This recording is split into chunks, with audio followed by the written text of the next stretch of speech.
Hello दोस्तों, मैं दिशा सिंह। आप सभी का क्लब आईएएस एस्पिरेंट चैनल पर स्वागत है। दोस्तों, आज हम लोग दृष्टि आईएएस की टेस्ट नंबर 20 के क्वेश्चन को सॉल्व करेंगे। इस टेस्ट पेपर में मॉडर्न हिस्ट्री के 30 क्वेश्चन हैं, एंशिएंट हिस्ट्री के 10 क्वेश्चन, मिडाइवल हिस्ट्री के 10 क्वेश्चन, आर्ट एंड कल्चर के 10 क्वेश्चन और करंट अफेयर के 40 क्वेश्चन हैं। दोस्तों, लास्ट सेशन में हम लोगों ने लगभग 50 तक के क्वेश्चन को कवर किया था। आज इस सेशन में बाकी बचे हुए क्वेश्चन को कवर करेंगे। ओके, स्टार्टिंग से लेकर के लगभग 60 तक के क्वेश्चन करंट हिस्ट्री के थे। बाकी के अब हम लोग जितने क्वेश्चन सॉल्व करेंगे उसमें कुछ हिस्ट्री के हैं, बाकी बचे हुए क्वेश्चन जो हैं करंट अफेयर के हैं। ओके, तो चलिए स्टार्ट करते हैं क्वेश्चन नंबर 51 से।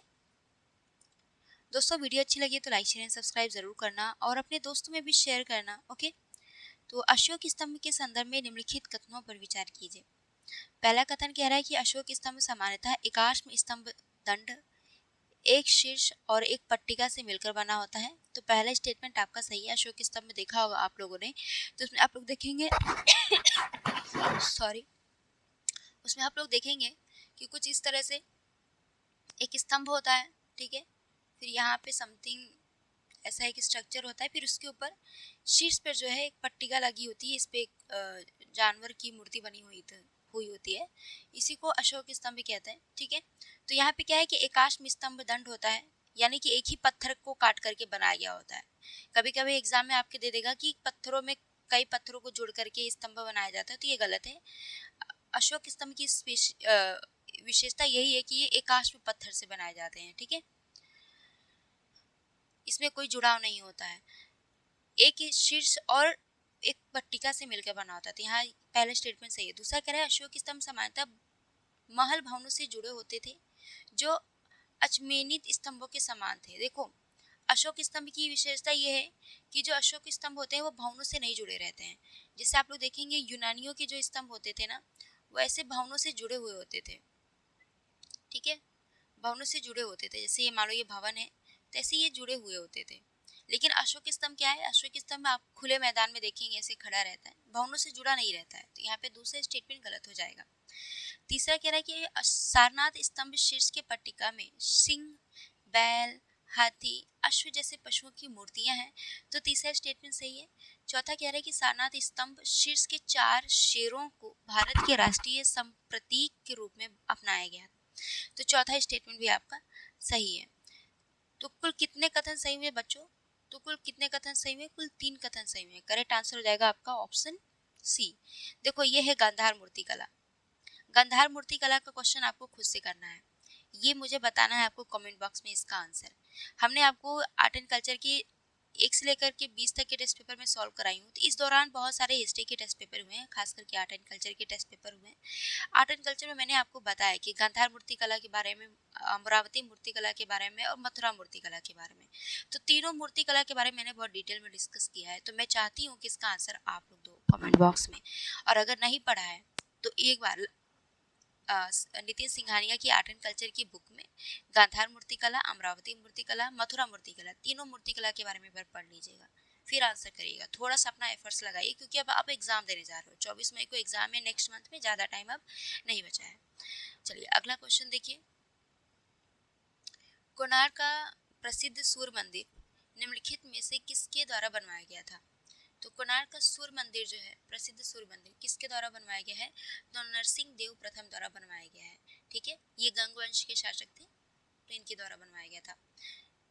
अगला है सल्तनत और मुगल स्थापत्य के संदर्भ में निम्नलिखित कथनों पर विचार कीजिए।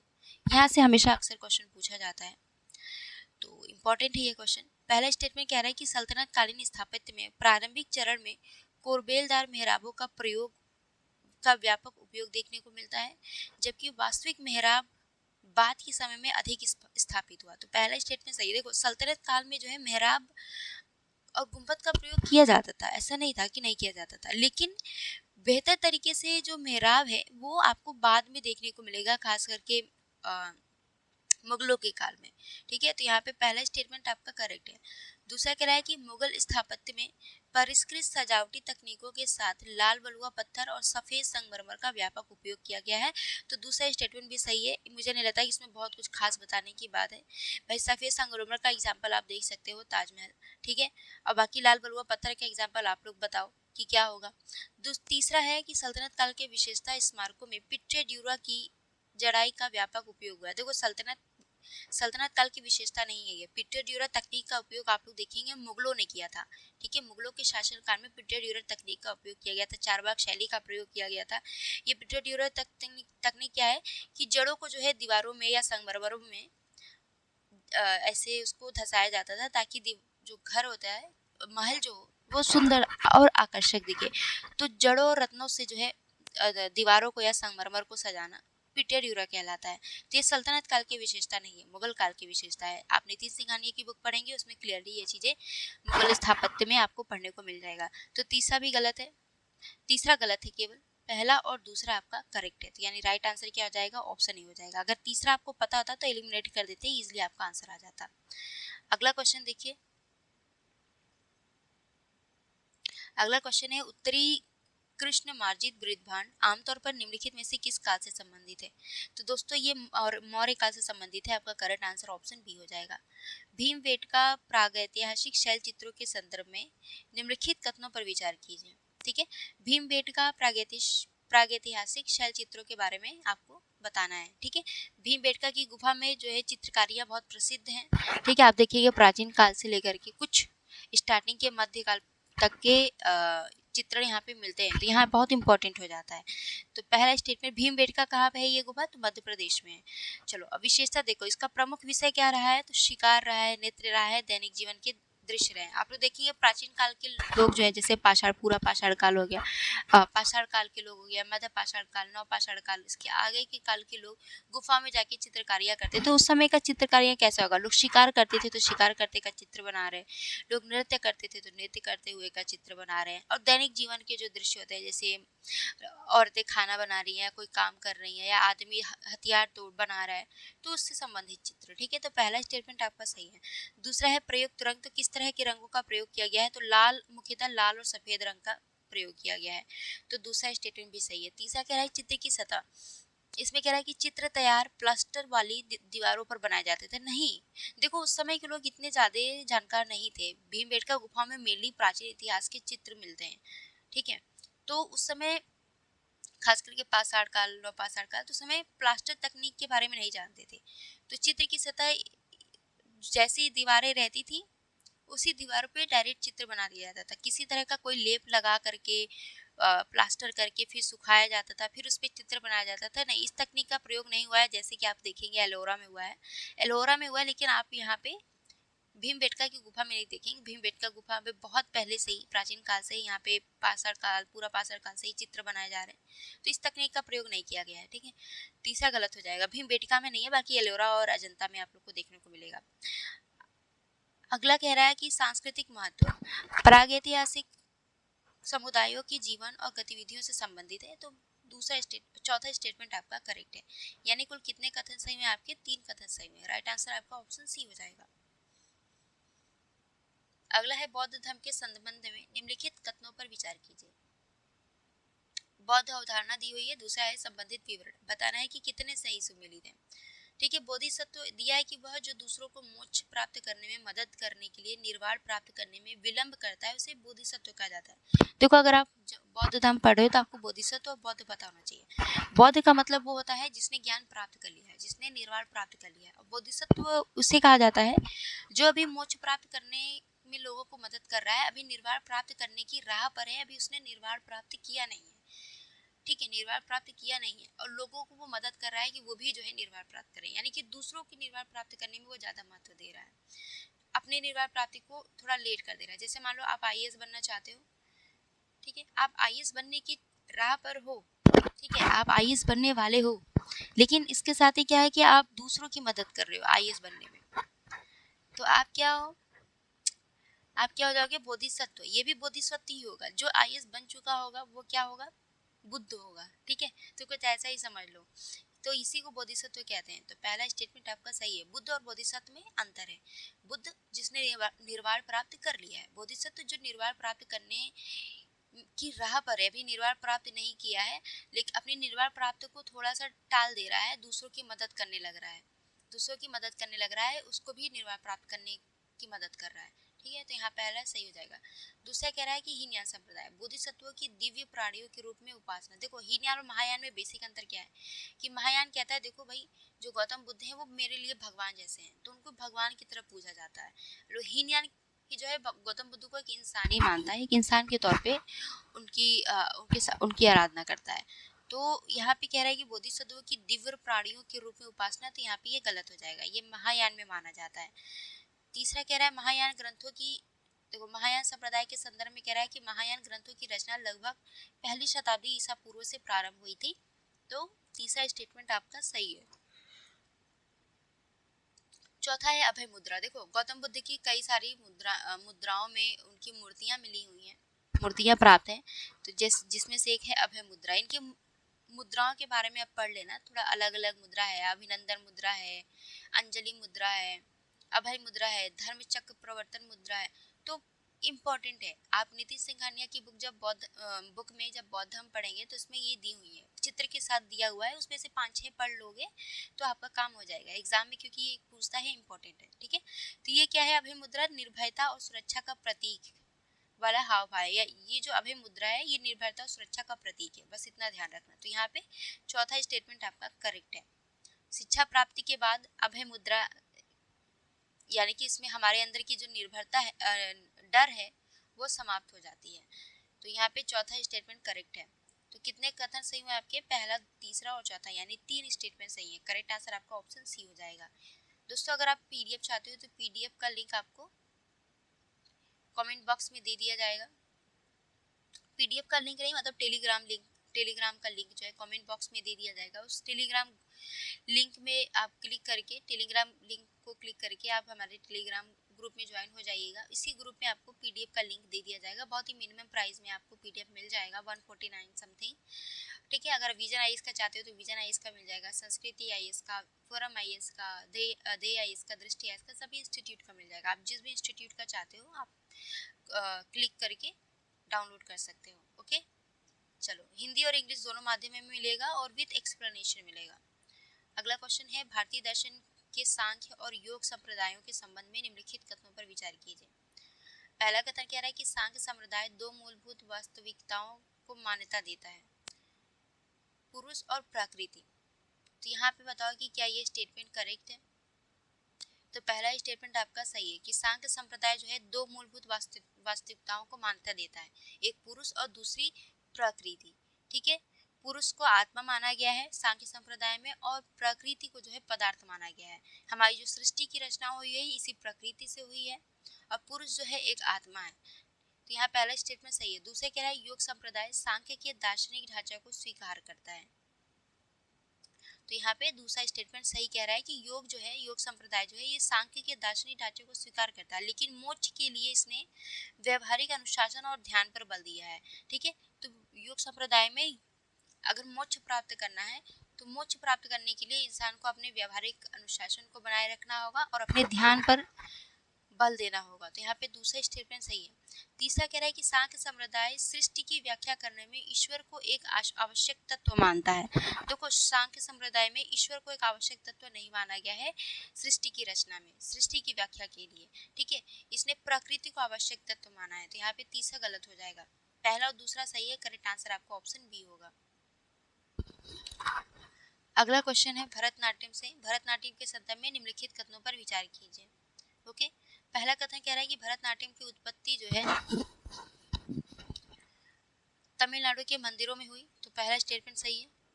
दूसरा कह रहा है कि भरतनाट्यम के प्रारंभिक प्रदर्शन अनुक्रम में अलारिपू, जाति स्वरम, वर्णक और तिलना जैसी कलाएं शामिल हैं। तो दूसरा स्टेटमेंट भी सही है। तो करेक्ट आंसर आपका 1 और 2 हो जाएगा। देखो भरतनाट्यम नृत्य में क्या होता है, ये एक शास्त्रीय नृत्य है। तो जब इस नृत्य की शुरुआत होती है तो इसके कुछ स्टेप होते हैं कि पहले स्टेप में क्या होगा कि लोग अभिवादन करेंगे, जो सामने लोग बैठे होते हैं हाथ जोड़ करके उनको रेस्पेक्ट देते हैं। फिर धीरे धीरे वो अपना अलग अलग लय के हिसाब से वो अपना नृत्य शुरू करते हैं। तो इसका जो अनुक्रम है वही अलारिपू, जाति स्वरम, वर्णम और तिल्लाना जैसी कलाएं इसमें शामिल होती हैं। तो इसको ध्यान रखना। ये आप पूछोगे, अब बहुत सारे बच्चे कहेंगे कि यार ये तो मैंने पढ़ा ही नहीं है। ये चीज़ें दी हुई हैं नितिन सिंघानिया की बुक में, जब पढ़ोगे तो ध्यान आ जाएगा। ओके, तो दोनों आपका स्टेटमेंट सही है। करेक्ट आंसर ऑप्शन सी हो जाएगा। अगला है राजपूत चित्रकला की एक विशेष शैली में चेहरे की विशेषता लंबी आंखें, सौम्य आकृतियां और परिष्कृत रेखाओं से प्रतिष्ठित है। इस शैली की चित्रकारियां प्रायः राधा और कृष्ण को चित्रित करती है, जिसमें लंबा चेहरा, चापाकार भौहें और कमल नयन वाली राधा का निरूपण एक विशिष्ट शैलीगत तत्वमान बन गया है। उपर्युक्त विवरण निम्नलिखित में से किस चित्रकला शैली को संदर्भित कर रहा है? तो ये कर रहा है किशनगढ़ शैली को। किशनगढ़ शैली की विशेषता है, सबसे अच्छी विशेषता ये है कि इनका जो चेहरा बनाया जाता है, इसमें लंबा चेहरा बनाया जाता है, चापाकार भौहें बनाई जाती हैं और आंखें जो है ना कमल नयन की तरह, कमल की तरह होती हैं। तो यहाँ पे सी आपका राइट आंसर होगा। किशनगढ़ शैली बहुत प्रसिद्ध है, तो इम्पोर्टेंट है ये। अगला है, यहाँ से अब आपका करंट अफेयर का क्वेश्चन शुरू होता है। निम्नलिखित में से कौन सा देश नाइजीरिया के साथ, ठीक है, निम्नलिखित में से कौन सा देश नाइजीरिया के साथ सीमा साझा करता है? तो बताओ भाई, नाइजीरिया के साथ कौन कौन सीमा साझा करता है? तो ये सभी करते हैं, नाइजर, चाड, कैमरून, बेनिन। ठीक है, करेक्ट आंसर आपका ऑप्शन डी हो जाएगा। अगला है, हॉर्मुज जल डमरूमध्य के संदर्भ में निम्नलिखित कथनों पर विचार कीजिए। पहला कथन कह रहा है कि ये फारस की खाड़ी को ओमान की खाड़ी से जोड़ने वाला एक संकीर्ण जलमार्ग है, तो पहला स्टेटमेंट आपका सही है। दूसरा कह रहा है कि ईरान इसके उत्तर में स्थित है, जबकि संयुक्त अरब अमीरात और मसुंदम, ओमान का एक हिस्सा है मसुंदम, इसके दक्षिण में स्थित है। तो दोनों स्टेटमेंट सही हैं। करेक्ट आंसर ऑप्शन सी हो जाएगा। इसको मैप में देखेंगे तो आपको क्लियरली समझ में आ जाएगा। अगला क्वेश्चन है, धरती आबा जनजातीय अभियान के संदर्भ में निम्नलिखित कथनों पर विचार कीजिए। पहला है कि यह जनजातीय गौरव वर्ष के तहत एक राष्ट्रव्यापी जनजातीय सशक्तिकरण अभियान है, जो दूरस्थ और विशेष रूप से सुभेद्य समूहों, जनजातीय समूह जिसे हम लोग पीवीटीज कहते हैं, के आवासों पर केंद्रित है। ओके, तो बताइए कि क्या ये पहला स्टेटमेंट आपका करेक्ट है? तो बिल्कुल आपका ये पहला स्टेटमेंट सही है। ये पीवीटीज पर फोकस करता है, इनके आवासों पर फोकस करता है। दूसरा कह रहा है कि इसका उद्देश्य सभी केंद्रीय सरकारी कल्याणकारी योजनाओं को पूर्ण करना और पीएम जनमन जैसी प्रमुख पहलों को समर्थन प्रदान करना है। तो दूसरा स्टेटमेंट भी सही है। तीसरा कह रहा है कि डाजा के 5 स्तंभों में जनभागीदारी, परिपूर्णता, सांस्कृतिक समावेशन, अभिसरण और अंतिम वर्ग प्रदायगी शामिल है। तो तीनों स्टेटमेंट सही है। करेक्ट आंसर आपका ऑप्शन सी हो जाएगा। अगला है, निम्नलिखित कथनों पर विचार कीजिए, बताना है कि कौन सा कथन आपका सही है। पहला कथन कह रहा है कि भारत में राष्ट्रीय सांख्यिकी दिवस अमर्त्य सेन के योगदान की स्मृति मनाया गया है। देखो, भारत में राष्ट्रीय सांख्यिकी दिवस जो है ये प्रशांत चंद्र महालबोनिस थे, उन्हीं के स्मृति में, उन्हीं की याद में मनाया जाता है। ठीक है, तो पहला गलत हो जाएगा। अमर्त्य सेन के योगदान से नहीं, बल्कि प्रशांत चंद्र महालबोनिस के योगदान की वजह से राष्ट्रीय सांख्यिकी दिवस मनाया जाता है। कब मनाया जाता है? 29 जून को मनाया जाता है, 29 जून को। ठीक है, दूसरा कथन कह रहा है कि महालबोनिस दूरी एक सांख्यिकी माप है जिसका उपयोग बहुआयामी आंकड़ों में किसी बिंदु की औसत दूरी मापने के लिए किया जाता है। तो दूसरा स्टेटमेंट सही है। करेक्ट आंसर क्या हो जाएगा? ऑप्शन बी हो जाएगा। नेक्स्ट क्वेश्चन, लखपति दीदी पहल के संदर्भ में निम्नलिखित कथनों पर विचार कीजिए। पहला कथन कह रहा है कि इसे दीनदयाल अंत्योदय योजना राष्ट्रीय ग्रामीण आजीविका मिशन के तहत कार्यान्वित किया गया था। तो पहला स्टेटमेंट आपका करेक्ट है। दूसरा कह रहा है कि लखपति दीदी को एक स्वयं सहायता समूह सदस्य के रूप में परिभाषित किया गया है, जो सतत आजीविका गतिविधियों के माध्यम से कम 1 लाख रुपए वार्षिक अर्जन करता हो। तो दूसरा स्टेटमेंट भी सही है।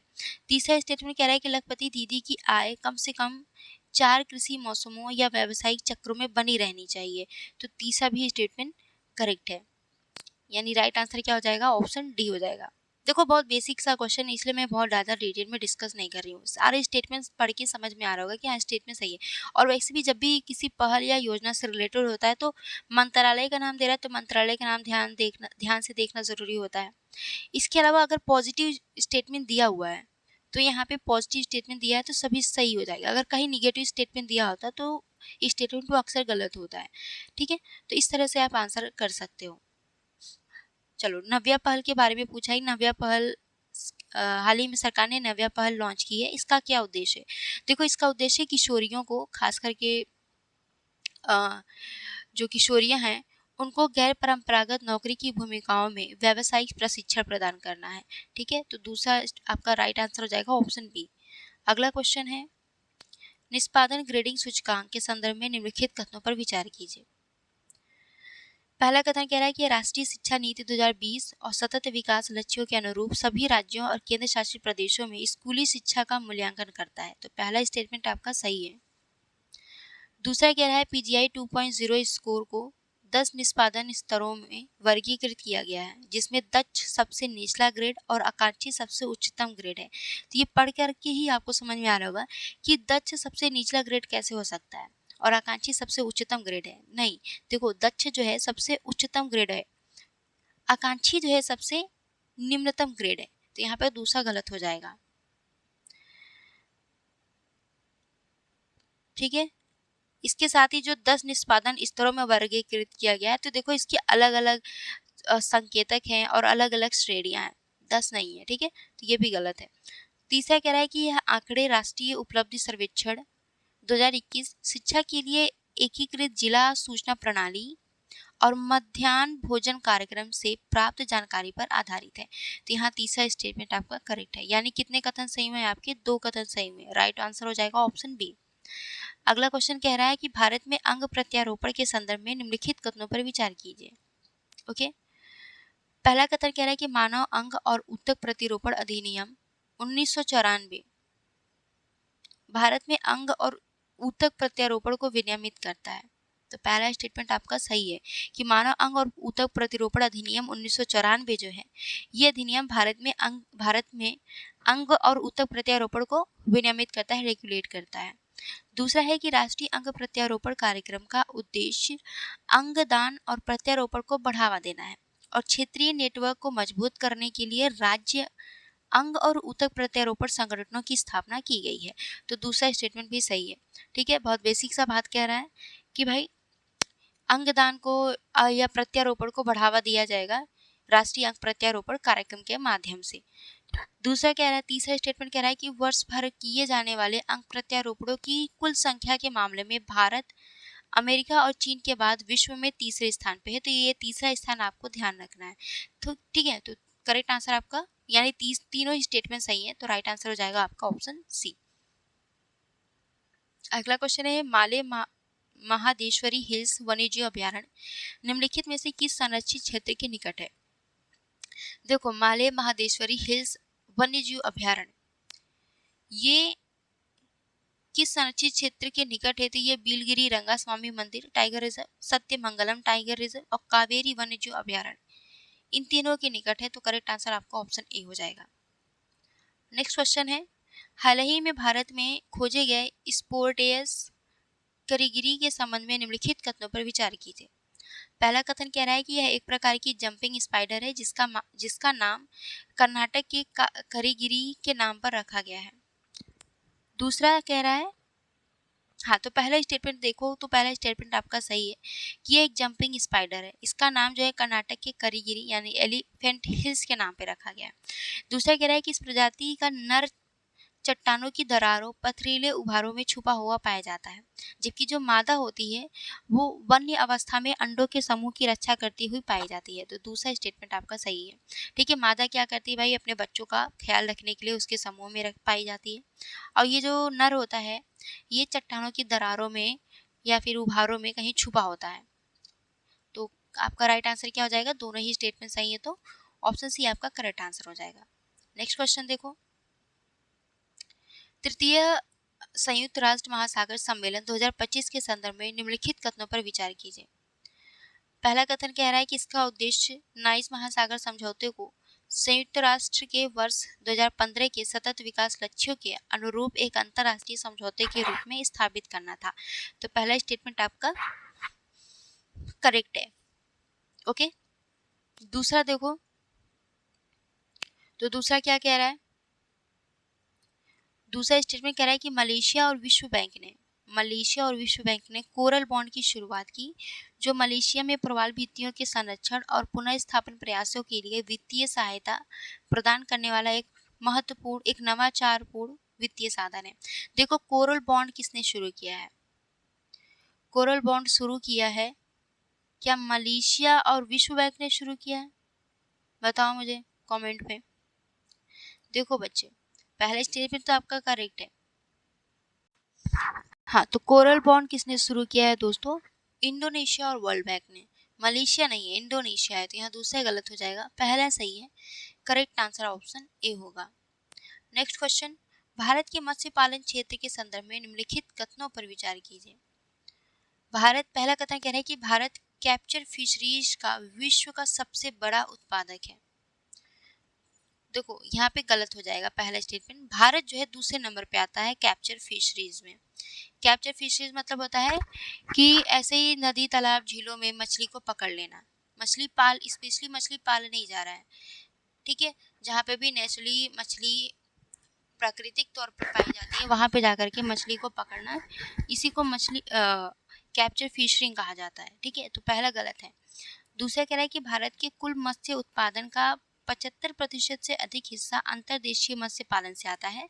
तो दूसरा स्टेटमेंट आपका सही है, ठीक है, दूसरा स्टेटमेंट सही है आपका। तीसरा कह रहा है चिल्का मड क्रैब भारत की पहली अंतर्देशीय मत्स्य संपदा है जिसे मरीन स्टेवॉर्डशिप काउंसिल के संधारणीयता प्रमाणन हेतु उद्दिष्ट किया गया है।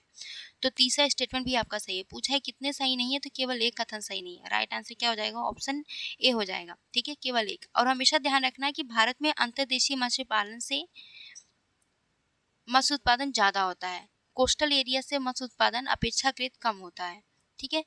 तो कोस्टल एरिया से मत्स्य उत्पादन कम होता है, अंतर्देशीय मत्स्य उत्पादन ज्यादा होता है, ठीक है। जैसे कि भारत के अंदर ही तालाबों से मछली उत्पादन हो रहा है, नदी से मछली उत्पादन हो रहा है, झील से हो रहा है, तो यहाँ से जो है अंतर्देशीय मत्स्य पालन से मत्स्य उत्पादन ज्यादा होता है भारत में, इस चीज को ध्यान रखना है। पूछा था कितने सही नहीं है, तो केवल एक सही नहीं है। अगला है भारत में दलहन उत्पादन के संदर्भ में निम्नलिखित कथनों पर विचार कीजिए। पहला कथन कह रहा है कि भारत विश्व भर में दलहनों का सबसे बड़ा उत्पादक, उपभोक्ता और आयातक है। तो पहला स्टेटमेंट आपका करेक्ट है। दूसरा कह रहा है कि भारत के कुल खाद्यान्न उत्पादन में दलहनों का योगदान 20% है। देखो भाई, भारत के कुल दलहन उत्पादन में दलहनों का योगदान 20% नहीं है, बल्कि 7 से 10% है। 20% बहुत होता है, ठीक है, तो यहाँ पे गलत हो जाएगा। तीसरा कह रहा है रबी कालीन दलहनों का देश के कुल दलहन उत्पादन में आधे से अधिक हिस्सा है। तो तीसरा स्टेटमेंट सही है, ठीक है। रबी काल में किस तरह के दलहनों का उत्पादन होता है? जैसे मटर हो गया, चना हो गया, ठीक है। तो ये क्या है? रबी काल में उत्पादन होता है। और आपको पता है कि दालों में सबसे ज्यादा योगदान चने का है, और चना का उत्पादन होता है रबी सीजन में। तो हम ये कह सकते हैं ना कि रबी कालीन दलहनों का देश के कुल दलहन उत्पादन में आधे से अधिक हिस्सा है, ठीक है। तो तीसरा स्टेटमेंट आपका करेक्ट है, यानी पहला और तीसरा राइट आंसर हो जाएगा। देखो ये अभ्यास एक्सरसाइज दिया है और विवरण दिया है। तो अभ्यास शक्ति, ये भारत और फ्रांस के बीच संयुक्त सैन्य अभ्यास है।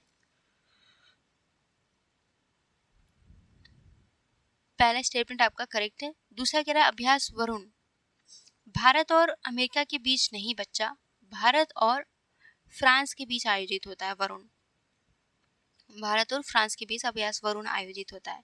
अभ्यास डेजर्ट नाइट भारत, फ्रांस और यूएई के बीच आयोजित होता है। तो तीसरा सही है, ठीक है। कितने कथन सही है? केवल 2 कथन सही है। नेक्स्ट क्वेश्चन है राइस येलो मोटल वायरस के संदर्भ में निम्नलिखित कथनों पर विचार कीजिए, ठीक है। राइस येलो मोटल वायरस, पहला कथन कह रहा है कि इसकी उत्पत्ति तंजानिया में हुई थी और बाद में यह उप सहारा अफ्रीका में विस्तारित हो गया। तो पहला स्टेटमेंट आपका सही है कि इसकी उत्पत्ति कहाँ हुई थी भाई? तंजानिया में हुई थी और बाद में यह उप सहारा अफ्रीका में विस्तारित हुआ था। दूसरा कह रहा है कि यह वायरस बीज जनित है। देखो ये वायरस बीज जनित नहीं है, ठीक है, यहाँ पे ये गलत हो गया। ये इसके फैलने के बहुत सारे का फैक्टर हैं, तो यहाँ पे बीज जनित नहीं है, ये दूसरा गलत हो जाएगा। तीसरा कह रहा है इनके वाहकों में क्राइसोमेलिडी वंश के भृग, टिंडे, गाय, चूहे, गधे शामिल है। तो इसके वाहकों में ये सभी शामिल है, ठीक है। तीसरा स्टेटमेंट सही है, पहला और तीसरा राइट आंसर हो जाएगा। दूसरा गलत था, एलिमिनेट कर देते, इजी आंसर आपका आ जाता। चलिए आगे देखिए, विमानन सुरक्षा के संदर्भ में निम्नलिखित में से कौन सा ब्लैक बॉक्स का सर्वाधिक उपयुक्त वर्णन करता है। ये ब्लैक बॉक्स क्या है दोस्तों? तो एक दुर्घटना रोधी उपकरण है जो उड़ान डेटा और कॉकपिट ऑडियो को रिकॉर्ड करता है ताकि दुर्घटना के बाद जांच में सहायता मिल सके। ये भी बहुत न्यूज़ में रहा था, तो आप लोग को पता होगा ब्लैक बॉक्स के बारे में। तो करेक्ट आंसर ऑप्शन बी हो जाएगा। नेक्स्ट क्वेश्चन देखिए।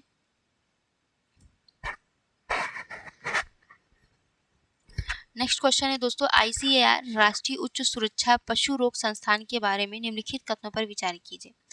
पहला कथन है कि यह वन हेल्थ फ्रेमवर्क के तहत जूनोटिक रोगों के लिए एक संदर्भ प्रयोगशाला के रूप में काम करता है। तो पहला स्टेटमेंट सही है। दूसरा कह रहा है कि यह मत्स्य पालन, पशुपालन और डेयरी मंत्रालय के पशुपालन और डेयरी विभाग के अंतर्गत संचालित होता है। तो देखो, ये मत्स्य पालन, पशुपालन, डेयरी मंत्रालय के अंतर्गत नहीं आता है, ये कृषि एवं किसान कल्याण मंत्रालय के अंतर्गत आता है। ठीक है, ये किसके अंतर्गत आता है? कृषि एवं किसान कल्याण मंत्रालय के अंतर्गत। यह मंत्रालय ही गलत दिया हुआ है। तो पहला और तीसरा आपका राइट आंसर होगा। इसे एक उच्च सुरक्षा बायोसेफ्टी स्तर यानी BSL-3 प्रयोगशाला के रूप में नामित किया गया है। तो तीसरा स्टेटमेंट आपका करेक्ट है, यानी ऑप्शन बी आपका राइट आंसर हो जाएगा। दोस्तों, आपका टेस्ट नंबर 20, इसमें बजट के क्वेश्चन है सभी के सभी। ठीक है, बजट के हैं और करंट अफेयर के हैं। ठीक है, करंट अफेयर के। तो मैंने आरजी सर को बोला है, आरजी सर आपको सॉल्व करा देंगे। आरजी सर ज़्यादा बेहतरीन तरीके से बजट के क्वेश्चंस को सॉल्व कराएंगे, जिससे आपको समझ में आएगा। इसलिए मैंने आरजी सर को बोला है कि आरजी सर आप सॉल्व करा दीजिएगा। उसके बाद टेस्ट नंबर 21, यहाँ से फुल लेंथ टेस्ट पेपर शुरू होता है। तो मेरी ये राय है, मैं आप लोगों से पूछना चाहती हूँ। देखो, मैं चाहती हूँ कि टेस्ट नंबर 22 तक के क्वेश्चन मैं सॉल्व कराऊँ, क्योंकि फुल लेंथ है। और बाकी जो 6 टेस्ट पेपर है, यानी कुल टेस्ट पेपर 28 होंगे जीएस के। ठीक है, 28 तक होंगे। तो हम आपको टेस्ट नंबर 22 तक सॉल्व कराएंगे। मेरा ये मतलब मानना है, अगर आप लोग बोलोगे तो मैं आगे भी सॉल्व कराऊंगी। ठीक है, तो टेस्ट नंबर 22 तक मैं सोच रही हूँ आप लोग को सॉल्व कराऊँ। बाकी जो 6 टेस्ट पेपर बच रहे हैं, मतलब 23, 24, 25, 26, 27, 28, ये आप खुद से सॉल्व करो। मैं आप लोग को ग्रुप में शेयर कर दिया करूँगी ये 6 टेस्ट पेपर।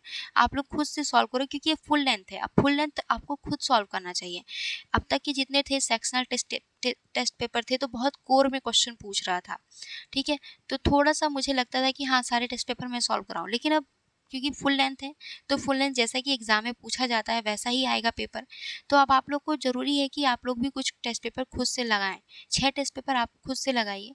बाकी मैं अब तक के जितने टेस्ट पेपर है मैं सॉल्व करा चुकी हूँ। ठीक है, क्योंकि मुझे देखो, अब एंशिएंट हिस्ट्री की मैं सोच रही हूँ आप लोग की मैराथन क्लास ले लूँ, तो उधर मुझे थोड़ा कुछ नोट्स तैयार करने हैं, तो मुझे थोड़ा टाइम भी मिल जाएगा। और आर्ट एंड कल्चर की भी मैं सोच रही हूँ आप लोग की क्लास ले लूँ। तो ये 2 क्लास लेने के लिए मुझे थोड़ा-सा, मैं सोच रही हूँ कि ये 6 टेस्ट पेपर आप लोग को दे दूँ, जिससे कि आप लोग खुद भी प्रैक्टिस करो और मेरा भी इसमें प्रॉफिट मिल जाएगा कि मेरे को थोड़ी टाइम मिल जाएगी अदर क्लासेस को कंडक्ट कराने के लिए। ठीक है, तो अपनी राय बताना। अगर आप लोग बोलोगे तो मैं कराऊँगी, नहीं बोलोगे, अगर आप खुद से कर सकते हो तो फिर मैं आप लोग को दे दूँगी, आप लोग कर लेना। ओके, अपनी राय बस कमेंट बॉक्स में बता देना। चलो अगला क्वेश्चन देखो। कैंडिडा ट्रॉपिकलिस पद प्रायः समाचारों में किस संदर्भ में देखा जाता है? तो ये जो कैंडिडा ट्रॉपिकलिस पद है, ये समाचारों में क्यों रहा था, किस वजह से रहा था, इसके बारे में आपको बताना है। तो ये दोस्तों, ये है मनुष्यों में गंभीर संक्रमण उत्पन्न करने वाला एक कवक है। तो राइट आंसर क्या हो जाएगा? ऑप्शन सी हो जाएगा। अगला है, हाल ही में खबरों में रहा फेविपिराविर निम्नलिखित में से किससे संबंधित है? तो दोस्तों, ये फेविपिराविर जो है किससे संबंधित है? तो ये संबंधित है इन्फ्लुएंजा जैसे आरण्य विषाणु संक्रमणों का उपचार करने से। तो राइट आंसर आपका ऑप्शन बी हो जाएगा। अगला है, कथन एक कह रहा है कि सर्न के वैज्ञानिकों ने लॉर्ज हैड्रॉन कोलाइडर का उपयोग करके लीड को सोने में बदलने का सफलतापूर्वक प्रदर्शन किया है। तो पहले स्टेटमेंट आपका सही है। दूसरा कह रहा है कि यह नाभिकीय तत्वांतरण त्वरित लेड नाभिक के बीच अल्ट्रा पेरिफेरल नियम मिस इंटरसेक्शन के माध्यम से प्राप्त किया गया है। तो दूसरा स्टेटमेंट भी आपका सही है। तीसरा कह रहा है कि नाभिकीय तत्वांतरण एक ऐसी प्रक्रिया है जिसमें परमाणु के नाभिक में प्रोटॉनों या न्यूट्रॉनों की संख्या में परिवर्तन करके एक तत्व को दूसरे तत्व में परिवर्तित कर दिया जाता है। ठीक है, एक तत्व में दूसरे तत्व में कैसे परिवर्तित किया जाता है? तो परमाणु के नाभिक में प्रोटॉन और न्यूट्रॉनों की संख्या में परिवर्तन करके।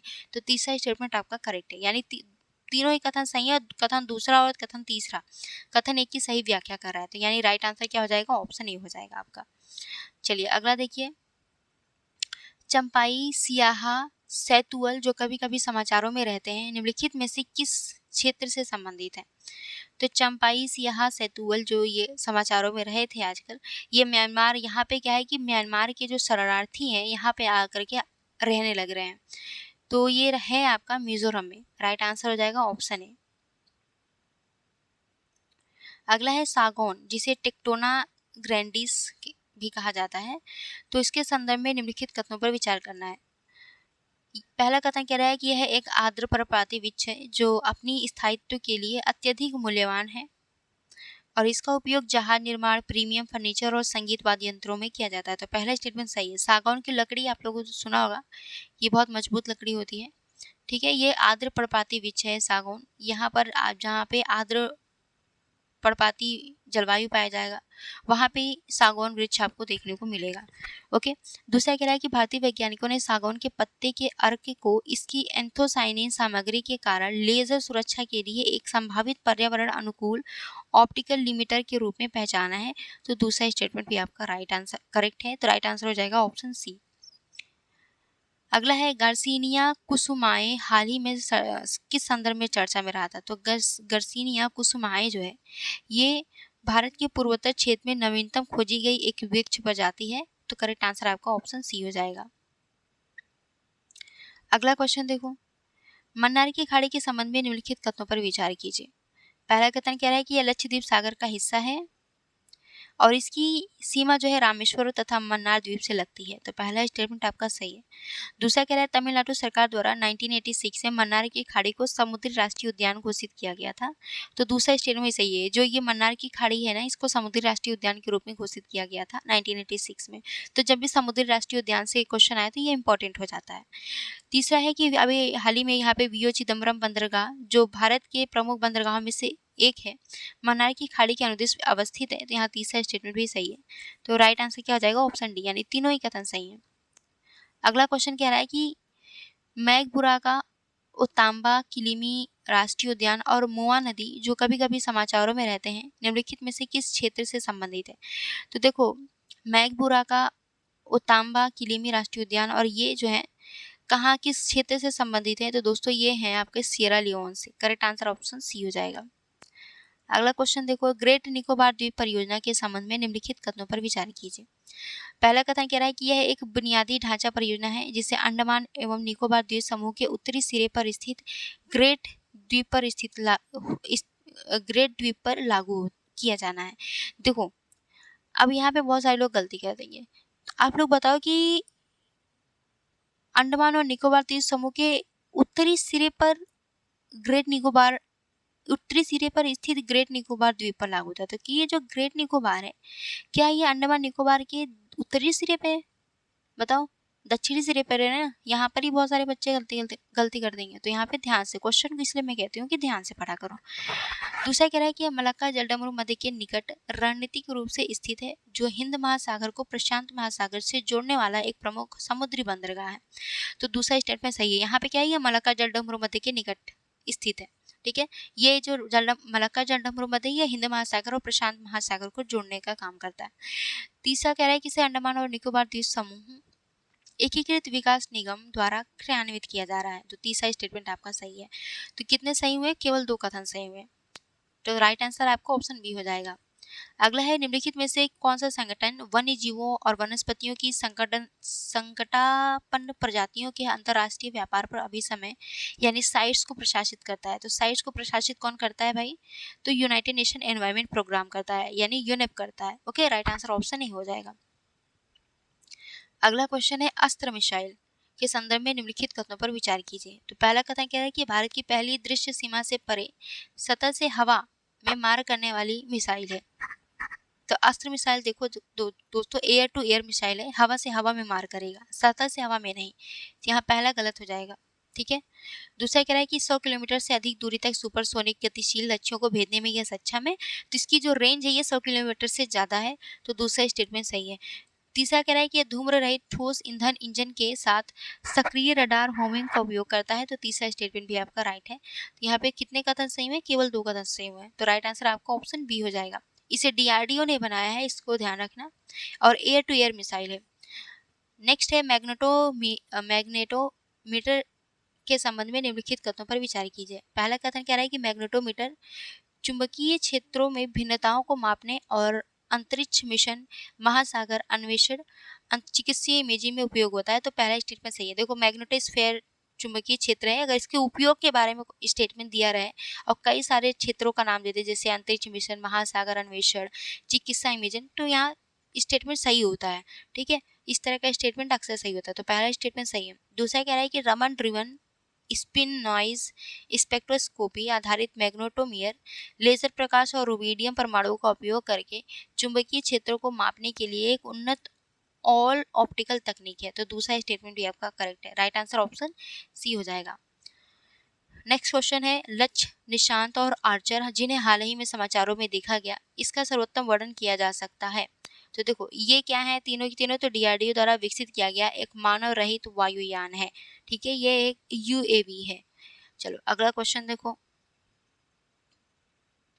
अश्व रोग मुक्त कंपार्टमेंट के संदर्भ में निम्नलिखित कथनों पर विचार कीजिए। ओके, तो पहला कथन कह रहा है कि भारत का पहला ईडीएफसी उत्तर प्रदेश के मेरठ छावनी में स्थापित किया गया और इसे विश्व पशु स्वास्थ्य संगठन द्वारा मान्यता दी गई है। तो पहला स्टेटमेंट आपका सही है। ठीक है, ये भारत के उत्तर प्रदेश के मेरठ छावनी में स्थापित किया गया है और ये इसे विश्व पशु स्वास्थ्य संगठन द्वारा मान्यता भी प्राप्त है। तो यहाँ पहला स्टेटमेंट आपका राइट हो जाएगा। दूसरा कह रहा है कि इसे जूनोटिक रोग को नियंत्रित करने के लिए स्वास्थ्य और परिवार कल्याण मंत्रालय के तहत स्थापित किया गया। देखो इसे स्वास्थ्य और परिवार कल्याण मंत्रालय से नहीं बल्कि मत्स्य पालन, पशुपालन और डेयरी मंत्रालय द्वारा स्थापित कराया गया है। तो कौन मंत्रालय आएगा, हमने हमेशा स्टेटमेंट बोला है मंत्रालय का नाम देता है तो अक्सर इस यूपीएससी क्या करता है कि मंत्रालय का नाम गलत देता है, तो आपको मंत्रालय का नाम ध्यान रखना है। ठीक है, तो ये किस मंत्रालय से संबंधित है, तो मत्स्य पालन, पशुपालन और डेयरी मंत्रालय से, तो दूसरा गलत हो जाएगा। तीसरा कह रहा है यह वैज्ञानिक रूप से प्रबंधित और अंतर्राष्ट्रीय स्तर पर मान्यता प्राप्त क्षेत्र है जो घोड़ों को विशिष्ट अश्व रोगों के लिए मुक्त रखने की गारंटी देता है।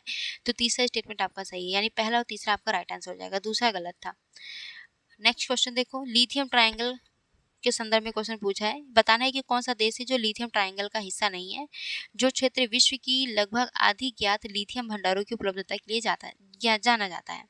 तो लिथियम ट्रायंगल का हिस्सा कौन नहीं है, पेरू नहीं है ना, तो राइट आंसर क्या हो जाएगा आपका ऑप्शन डी। बाकी चिली, अर्जेंटीना, बोलीविया ये सभी जो है लिथियम ट्रायंगल के हिस्सा है, तो करेक्ट आंसर ऑप्शन डी हो जाएगा। नेक्स्ट क्वेश्चन है सिल्वर नियोबेट ऊर्जा भंडारण सामग्री के संदर्भ में निम्नलिखित कथनों पर विचार कीजिए। पहला कथन कह रहा है कि यह एक लैंथेनम डोप्ड पेरोवस्काइट पदार्थ है जो सीसा रहित और पर्यावरण अनुकूल ऊर्जा भंडारण अनुप्रयोगों के लिए उपयुक्त होता है। तो पहला स्टेटमेंट आपका सही है। दूसरा कह रहा है कि यह सतह क्षेत्र और विद्युत चालकता को बढ़ाकर सुपर कैपेसिटर के प्रदर्शन में सुधार करता है जिससे कि चार्ज डिस्चार्ज चक्र जो है तीव्र हो जाता है। तो दोनों स्टेटमेंट सही है, राइट आंसर ऑप्शन सी हो जाएगा।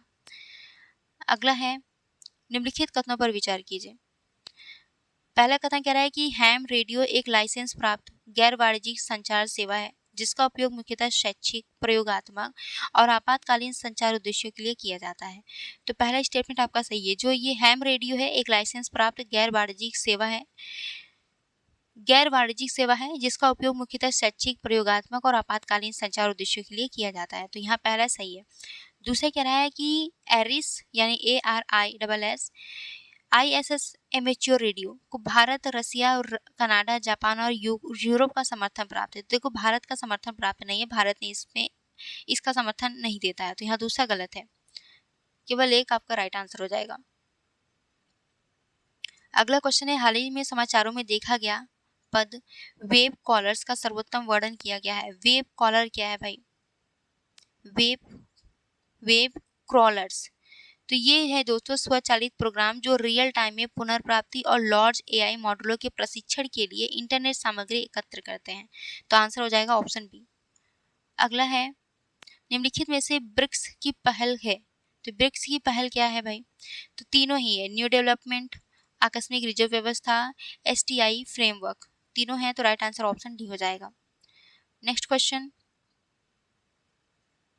भारत में रासायनिक उद्योग के संबंधित निम्नलिखित कथनों पर विचार कीजिए। पहला कथन कह रहा है कि वर्ष 2023 में भारत विश्व का सबसे बड़ा रासायनिक उत्पादक देश बनकर उभरा है। देखो भारत विश्व का सबसे बड़ा रासायनिक उत्पादक देश बनकर उभरा है, तो ये गलत है। भारत तीसरा सबसे बड़ा रासायनिक उत्पादक नहीं, छठवां सबसे बड़ा रासायनिक उत्पादक देश है। तीसरा नहीं है, छठवां है। पहले नंबर पे चाइना है, दूसरे नंबर पे यूएसए है, भारत छठवें नंबर पे है, तो यहाँ पहला गलत हो जाएगा। दूसरा है वैश्विक रसायन मूल्य श्रृंखला में भारत की हिस्सेदारी 10% से अधिक है, तो 10% से अधिक नहीं है बेटा, कम है, ठीक है, तो ये गलत हो जाएगा। जब भी दे कि 10% से अधिक है, 20% से अधिक है, अक्सर वो स्टेटमेंट गलत होता है। तीसरा कह रहा है कि गुजरात, महाराष्ट्र और तमिलनाडु भारत में प्रमुख रसायन उत्पादक राज्य हैं, तो यहाँ तीसरा स्टेटमेंट आपका करेक्ट है। राइट आंसर आपका ऑप्शन ए हो जाएगा। चलिए नेक्स्ट क्वेश्चन देखते हैं। निम्नलिखित में से कौन सा विकल्प शांति निकेतन, असम के चराई देव के मोईदम और मराठा सैन्य परिदृश्य के बीच साझा तत्व की सर्वाधिक उपयुक्त पहचान करता है?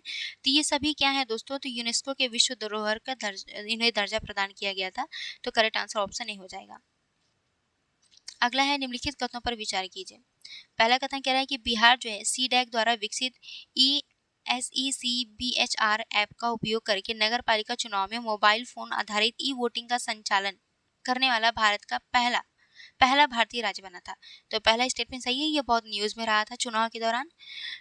दूसरा कह रहा है कि मोबाइल वोटिंग के लिए प्रयुक्त ESECBHR ऐप में डेटा सूचिता और पारदर्शिता सुनिश्चित करने के लिए ब्लॉकचेन प्रौद्योगिकी का उपयोग शामिल है। तो दूसरा स्टेटमेंट में सही है भाई, पारदर्शिता रखने के लिए और इसके अलावा और सुरक्षा प्रदान करने के लिए ब्लॉकचेन प्रौद्योगिकी का उपयोग किया जाएगा। तो बहुत बेसिक सा स्टेटमेंट कह रहा है, तो दोनों स्टेटमेंट सही होगा। राइट आंसर ऑप्शन सी हो जाएगा। इस सेशन का नेक्स्ट एंड लास्ट क्वेश्चन क्या है? ये ऑपरेशन मैड मैक्स क्या है? ये इंपॉर्टेंट है, एग्जाम में भी पूछ सकता है।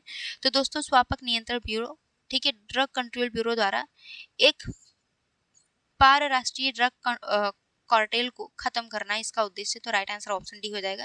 यानी कि ये जो अलग-अलग देशों से ये जो अवैध दवाइयों का व्यापार हो रहा है, भारत में जो आ रहा है, उसको रोकना इसका उद्देश्य, तो राइट आंसर ऑप्शन डी हो जाएगा। दोस्तों वीडियो अच्छी लगी हो तो लाइक शेयर एंड सब्सक्राइब जरूर करना और अपनी राय जरूर देना कि मैं टेस्ट नंबर 22 के आगे क्वेश्चन सॉल्व कराऊं या ना कराऊं। मैं चाह रही हूं कि इसके आगे के यानी टेस्ट नंबर 23 से लेकर के 28 तक के टेस्ट पेपर यानी कुल 6 टेस्ट पेपर आप खुद से सॉल्व करें। ओके, तो कमेंट में बताना अपनी राय।